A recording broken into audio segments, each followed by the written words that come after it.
Hello, I'm Erin Lento, the Witch of Saturn, here with my good friend Jay from Iridescent Tarot. Say hi, Jay. Hi, how's it going? So we are back with our Two of Moms Deck Connectors Club, where for the second week of September, we focused on the deck Oak, Ash, and Thorn. Do you want to show that box a little bit? Demonstrate the beauty. This deck is not wanting for beauty. It's definitely like the production quality is there. Absolutely. That was one of the first things I noticed when it came was that I was like, oh, I don't actually completely hate this tuck box, which is a big deal for me because I typically just hate them. I do too, but this one's like super sturdy. Like the cardboard that it's made out of is pretty thick. It is. And I also really like when they don't put the like they when they fold it in and it's not like a ledge on the side so you can just slide your cards in and it doesn't get stuck on the lip. Yes, agreed. For a tuck box, it is top notch and it's pretty too. Like it kind of, I like that it's like imprinted in, like the opposite of embossing, right? Yes, yeah, yeah. I don't know what that's called. I don't either. I liked the cardstock quality. Did you? Oh yeah, I love the cardstock quality. I think they use like eco-sustainable paper, and sometimes when you hear that, you're like, what are they gonna make it with? But it's super, super sturdy. Like I wouldn't mind all cards being made of this. But it was still shuffleable. Yes, it is a pretty thick deck, Is it but does take a little bit of it's a little hefty, but yeah, you can still riffle it.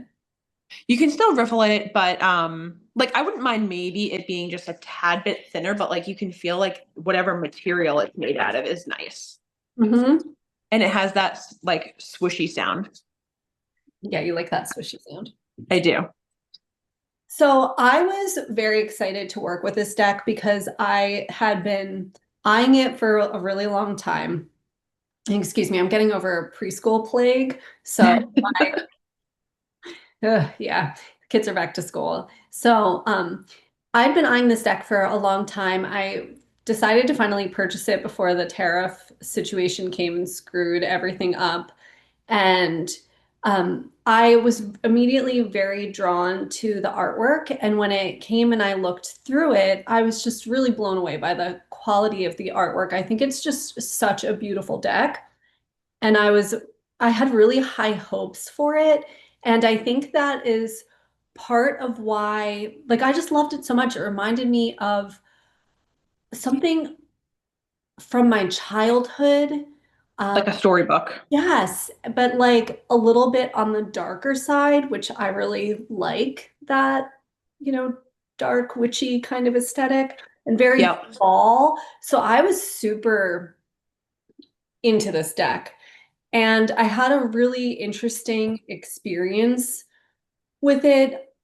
It taught me a lot in a way that was emotionally challenging. Uh, Ooh. yeah, hopefully, I mean, hopefully people will be able to relate to this and I don't sound totally nuts, but I'll let you know once you tell the story. if I was okay, so first day working with this deck, did the deck interview. And I Yes. thought I got a pretty clear message on how I was going to be able to use this deck. That it would kind of help me the vibe I got was that it would be like a good unifier when parts of myself were feeling separated. Okay. And and if I was feeling isolated, that maybe this would be a deck that would be give me some strength. Like strength was the card of us together, which is interesting because I guess it did give me that in the end, just not the way that I thought it would. Mm.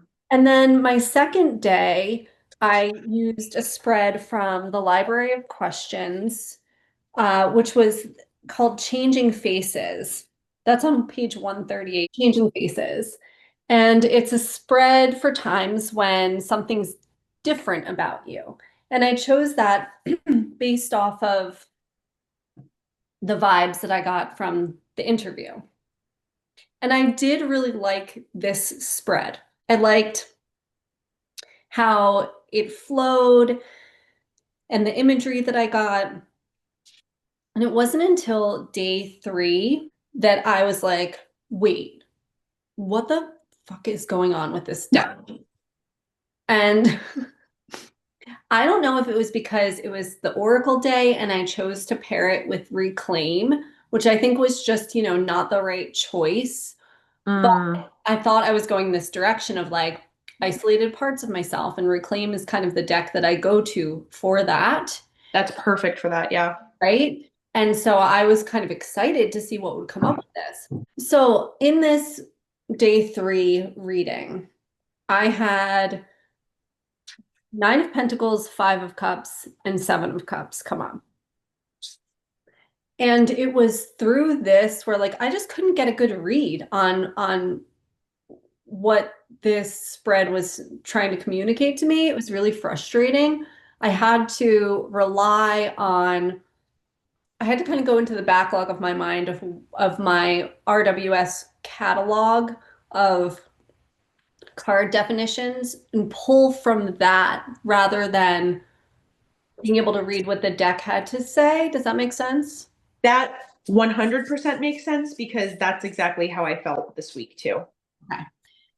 Now, I did this interesting experiment where then I took Playful Heart Tarot, which is my favorite deck to pair with Reclaim, and I pulled those cards out and I just kind of like switched out Playful Heart. So I switched out the cards from Playful Heart and I immediately like got a better read from the spread. So I was like, okay, it's the cards and like what is it about the cards that is not only not working for me, but like irritating me. We had a lot of similar feelings. Yeah. And so what I came to with it is that it was the damn squirrels. Like I can't get squirrels. And to me, it's just squirrel energy. I just have this idea of what that means to me in my head, and I can't reconcile that with the suit of cups. I feel like if the squirrels were pentacles, I would be okay with it Yes. because like they're running around squirreling out for their nuts, right? And like, give me those nuts and let me bury them in the ground. And like, it just, Yeah, they're very resource focused yeah, creatures. Yeah. scary. But they're also kind of like erratic, right? Like, there's a reason why we say squirrely and squirrel brained. So And to me, squirreling things away. yes, like it just didn't seem like cups-ish. And I was even like, Yes. well, like, what the heck with these acorn caps as cups? And I did Google and learn that they are called cupules. So I was like, okay, all right, well, there's that. But like, just the way that they were used, like, if you look at Five of Cups in particular, so there's the two cups that are still attached to the tree branch, and that's supposed to be like the full cups. But I was annoyed that it's like raining and there's no water in them. Like, couldn't there be what? Like, it's raining. Couldn't they be catching the water? And I know I'm kind of nitpicking, but this was something that, like, it annoyed me. I just didn't get the, like, message from the card. And so I kind of went a little deeper into that and also found that I wasn't crazy about the rabbits with pentacles. Now, I can see that rabbits are fertile, right? So in that way, it does make sense. But again, rabbits seem nervous to me. They have like a nervous, scared energy, and I just didn't don't feel like that's very grounded. Agree. And so I just had, and I was like, oh, okay, it's these two particular suits. I actually sat down and I laid out the majors and then each suit and just took it all in, which I had told you it's a practice that I want to do for every deck moving forward because it really did help me kind of wrap my brain around it in a different way. And I found that like I love the majors. I really do love the imagery and the artwork for the majors. And I was okay with the wands and I really loved the swords, the crows. Like I was so excited. I thought this was going to be my crow deck. But it was the cups and the pentacles that I had a problem with, and they didn't really show up in my first 2 days with this deck. So They it kind of set you up for failure. like the first 2 days was heavy on, let me see, did I even have, I had wands, swords, wands. I had one cups in the interview, and that was it. And then on the second day, I had one cups.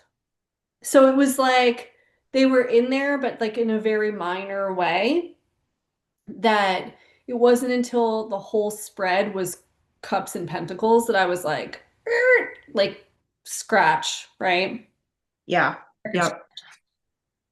And then what happened was this is my first experience. Like when we first met and started talking about like our decks, I told you, I'm like, oh, I've never sold a deck. Like I buy what? I like them. If I didn't like them, why would I buy them? So this concept of like people saying, "Oh, I didn't connect with that deck. It wasn't for me, so I'm going to rehome it," was very foreign to me.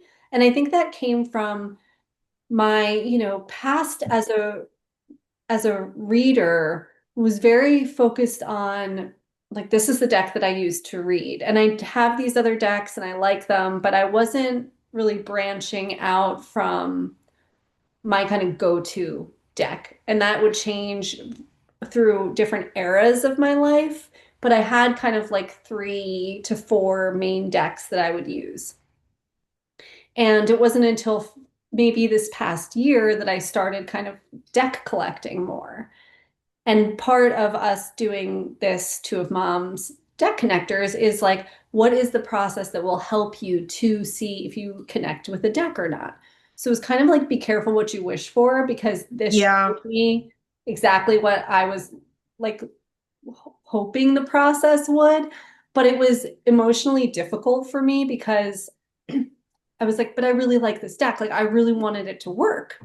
So then it was like this process of me reconciling that within myself, like not wanting to let go, because I do work with breaking these patterns of generational hoarding, like not to I just it's hard for me to like get rid of the stuff that I like. Yeah.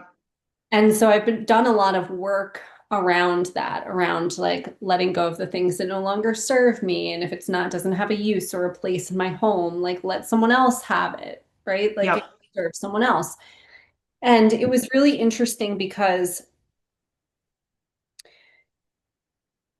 the final day when we worked with 365 Down, I did the same thing where I just pulled the passage based on the actual calendar day. And what came up for me was a passage on reverence on page 250.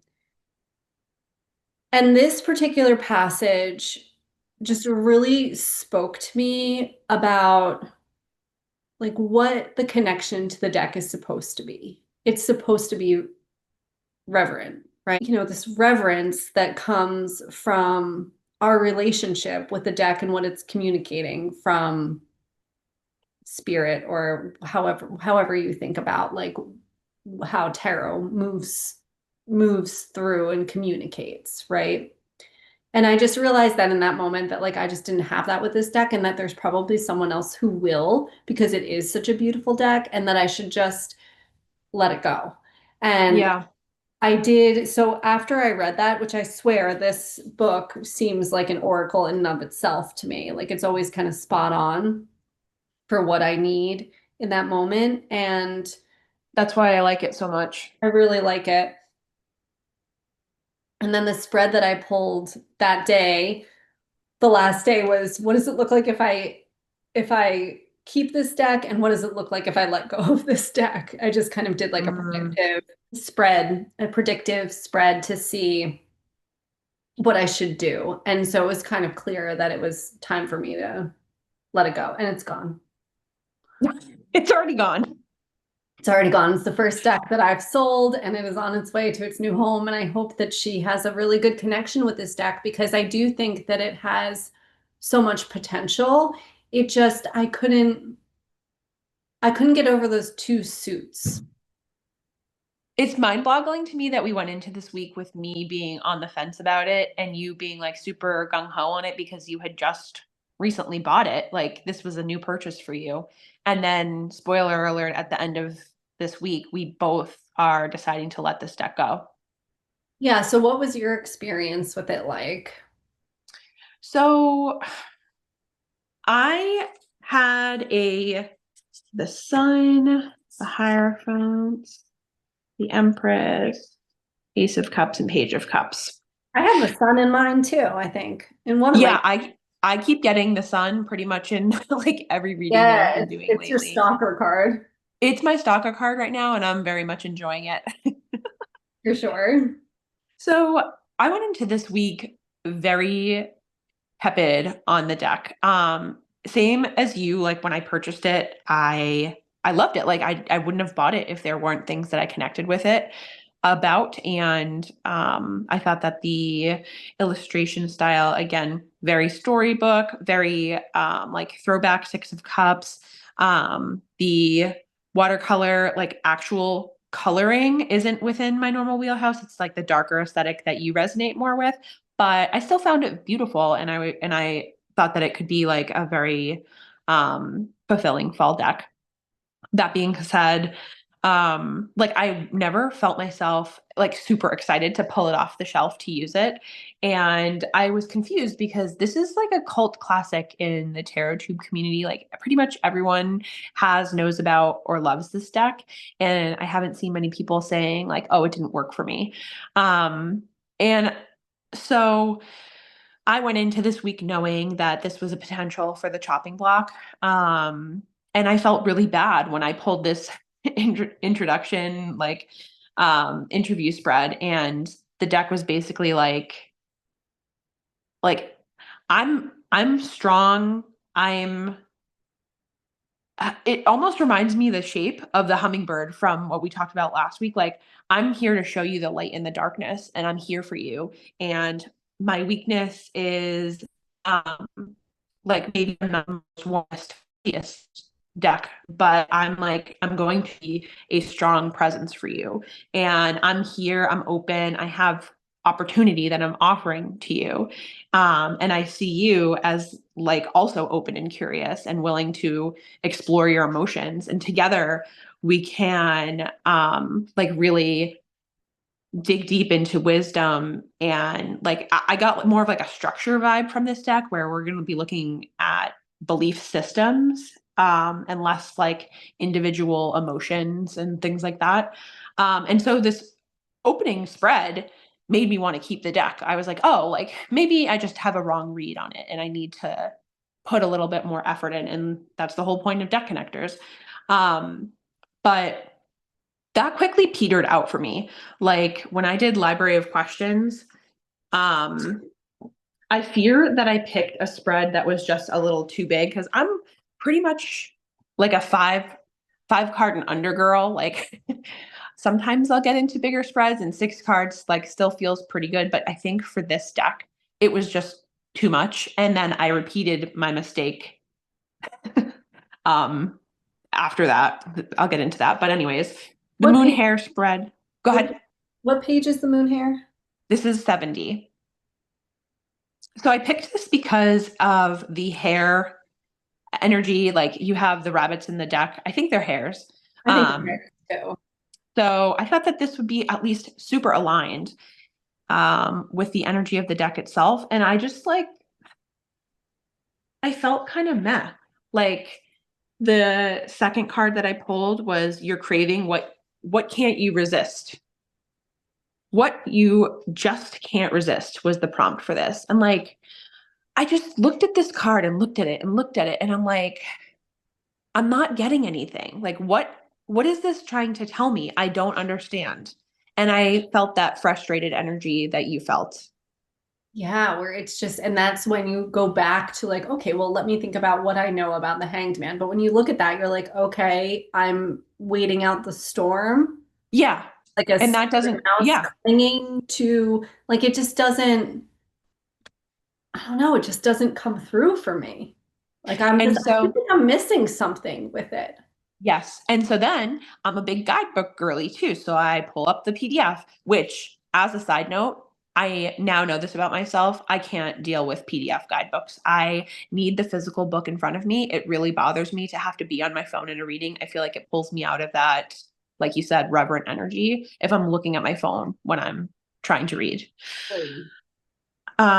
So yeah, I pulled out the guidebook and I'm like, what am I missing? And the guidebook didn't really help guide me any deeper into where I wanted to go either. Um, so that was day 2. Day 3, I was like, okay, let me learn from my lesson and pull a small spread. And I matched it up with the Woodland Wardens Oracle because this is the perfect deck to pair with this. It's perfect. It's Like, perfect. it's perfect. If I were keeping Oak, Ash, and Thorn, I would be ordering Yep. Woodlands.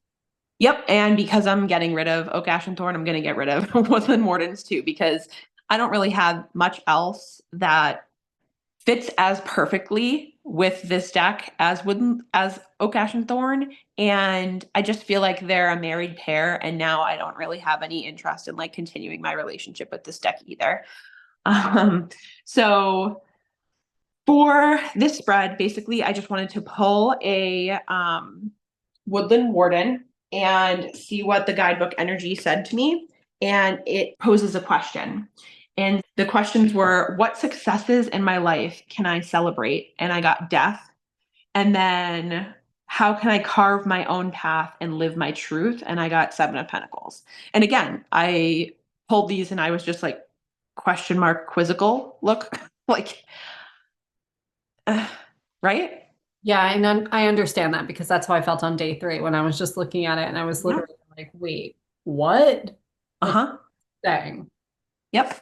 And then day 4, I went back to like a larger spread, but not really. So I pulled the When My Soul Whispered Oracle and I did your like signature 3 by 3. So I pulled 3 Oracle cards, not these ones. I just don't feel like digging out the right ones.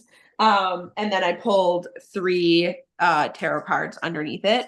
Yeah, and with And that, it's kind of like you just do a blind pull of the oracle that determines the questions for you. yes, exactly. And And then you so can when kind I of read them like across and also down. Yeah, and it's open-ended, and when I say, like, I don't like larger spreads, I don't mean this because to me, when it's 3 oracle and 3 tarot, this is like a 3-card spread to me Exactly. versus a 7-card, 8-card tarot spread is a lot more work for me to interpret, and I don't like when it gets that big. Agreed. So anyways, these aren't the correct cards, but, like, I don't feel like I gained enough wisdom from the spread to even like share my thoughts on it because it was just more quizzical question marks from me. Huh. Yeah, it was literally like oh, I'm not connecting. And Yes. huh, like this like aha moment, like, oh, this is what people mean. When they Yep. say that, I understand it now. I never understood it before. Like, I get it. And then on day 5, my Tao meditation, I was on page 42, which is the title is Walking. And it used walking as a metaphor for spiritual life and talked about kind of like hiking as an activity and listing all the things that you find in a scan of the landscape, like the gnarled roots, the fallen tree, a cloud. And so I read this and I asked Oak, Ash, and Thorn, what do I need to be open to seeing? And I pulled the 7 of Cups.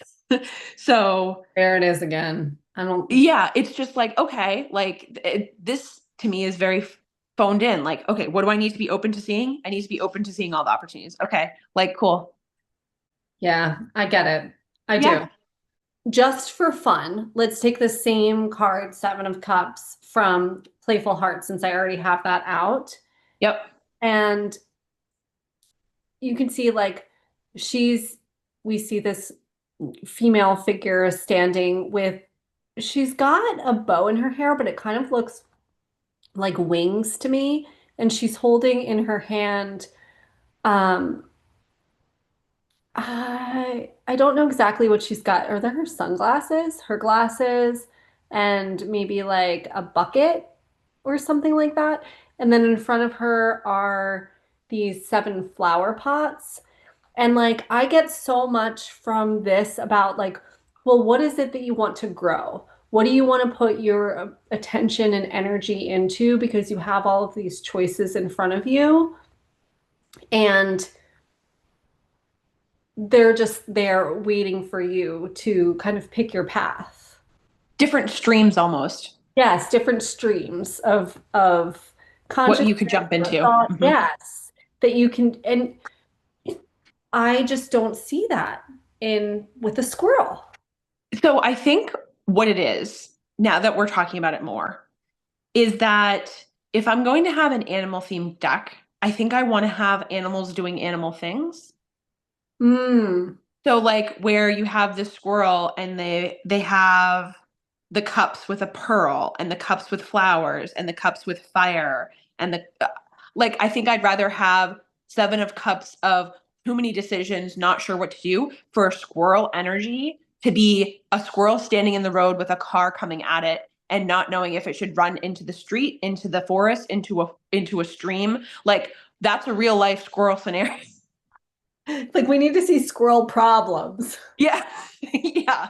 Yeah. Do you know what I mean though? Yeah, I do know what you mean. I do. And then what was your issue with the moon? All right. Well, what do you get from that when you look at that? Oh, um, I get okay, like if I didn't have the title of the moon, I'd see like I would just see a cozy little squirrel wrapped up in um like a little nest area cradled by the moon and he's sleeping. Yeah. Okay. Like, yes, that's exactly what it shows. What says the moon card about that? Aside from the Right. fact that there's a moon in it. Like Yeah. that, if you show me that as Four of Swords or something, Yes. or even maybe like the Hanged Man or something that's like a pause, a rest, Yeah. retreat, something. But like I have a legitimate problem with it being the moon card. And I love the art and it speaks to me on like an aesthetic level. Yeah. And that's just not enough for me to keep it in my practice.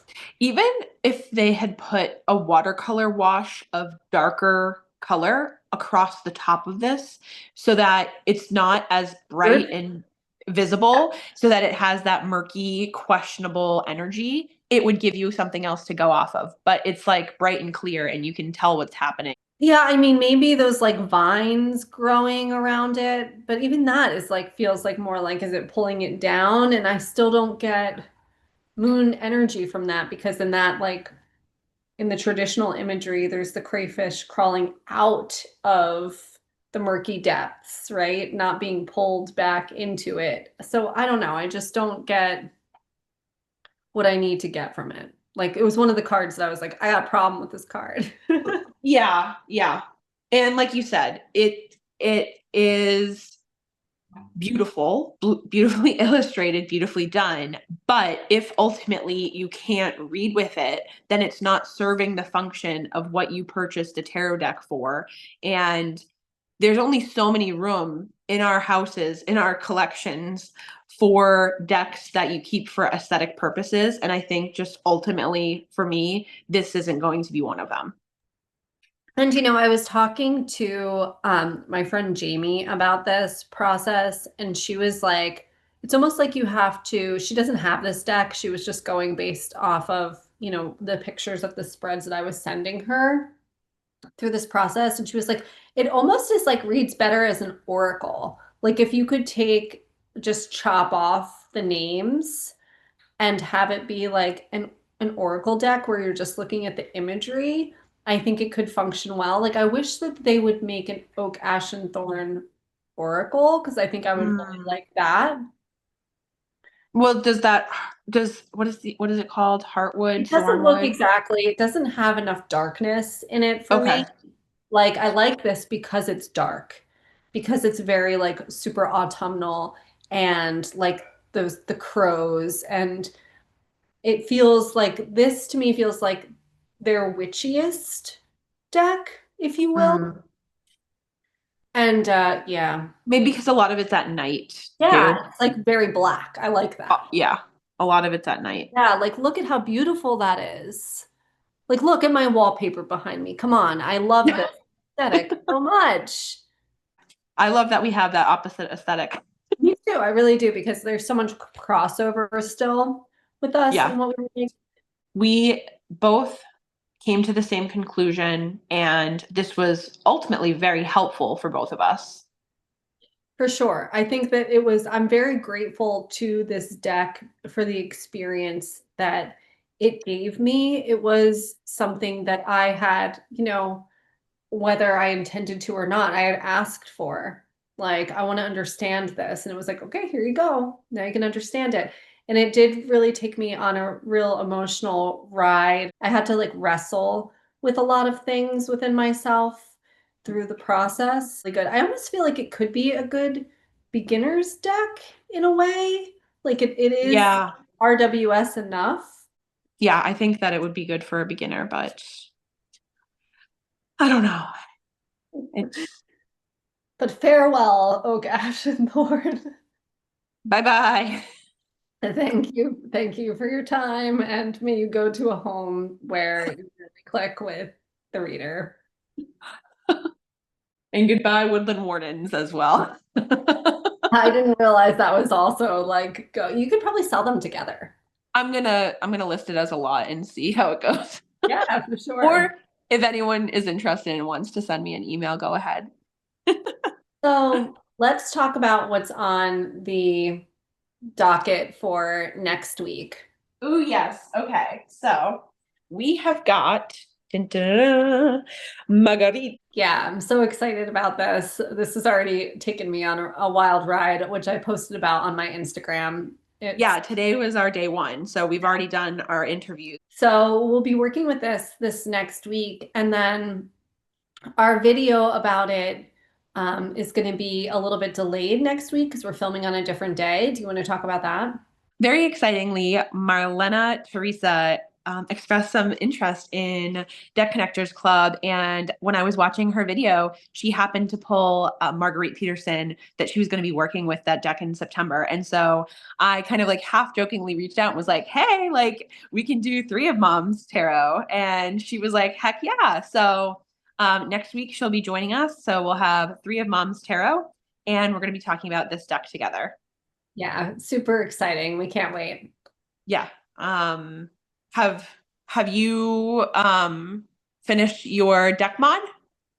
Yes, and if you want to hear a little bit about that and get a sneak peek of what is to come about this deck, you can go to my Instagram, which is at the Witch of Saturn, where I talk about how I bought this deck with borders and I modified it to look like Jay's here with the borders cut off and the corners rounded.